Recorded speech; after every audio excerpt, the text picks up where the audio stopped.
Enforcement is a tough career field due to the fact that every time you go on shift, you are at risk to get seriously injured or killed.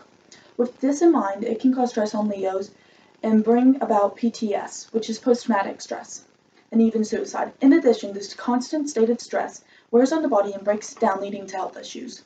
Though none of these problems have been addressed because many are scared if they disclose an issue, it would cause them to get laid off or to take a pay cut. The conditions that law enforcement officers work in needs to be improved to help promote healthiness. The physical fitness of police officers decline from when they first start on the job. The reason for this is because of the hours and stress of the job. The decline in physical fitness can cause many serious health problems. Obesity is one of the most common medical issues found in police officers. It has been found that at least 40% of law enforcement officers are obese, according to Sergeant Mark, who is a police officer in Boston. This can put an officer more at risk for dying, not only because they are at risk for others' diseases, but also because when in a fight they might not be able to survive the fight because they aren't physically fit for it. Also, metabolic syndrome affects 25% of police officers, according to Sergeant Mark. Metabolic syndrome comes with a list of symptoms that include weight gain in the gut, being resistant to insulin, and hypertension in the body. From here, serious and possibly life-threatening issues can occur. Finally, in health issues, a study has shown that a criminal is more likely to fight an officer if the officer is out of shape, according to Jason Kriegsman, who is Director of Training for Valor of Law Enforcement Group. This makes sense because if a suspect believes they can overpower and escape an officer, then they will fight because they don't want to be arrested. The decision for the suspect to fight is based solely on how the officer looks. The stress from being a police officer due to the nature of seeing horrific scenes takes a toll on the police officer mentally. Many law enforcement officers don't talk about the horrible things they see on the job. The reason for this is explained by Ferretti, who specializes in mental health of law enforcement. This is because they are too proud to admit they need help. The culture of law enforcement is that they don't need help.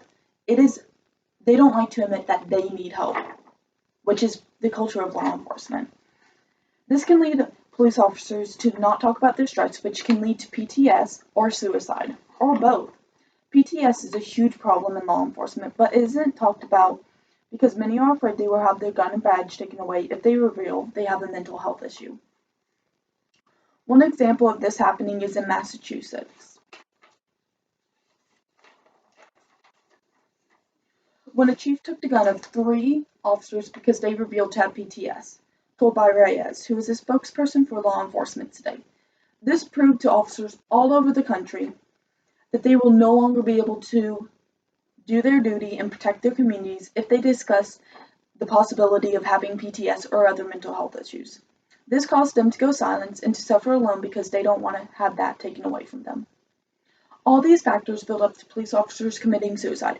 It was found last year that more police officers took their own lives than those lost that same year in the line of duty, according to Reyes. The buildup of stress and feeling of being unable to get help drives these men and women to kill themselves, when it could easily be solved because they can get the help if it was just made available.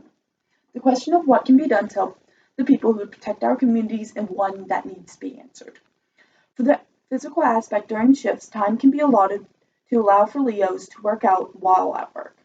Also, requiring a physical fitness test every year or every 6 months would give the officers something to work for. For the mental struggles faced by officers, they need to be given a safe place to talk about their problems, a place where they can go where it's all confidential and they aren't at risk of losing their gun and badge. In addition, making it more popular to get help for mental issues, instead of keeping it bottled up inside. These are just a few ideas on how to improve the lives of those who put theirs on the line for us. In conclusion, law enforcement is a taxing job that takes a toll physically and mentally on a person. Though with proper help, these issues can be addressed and become less common.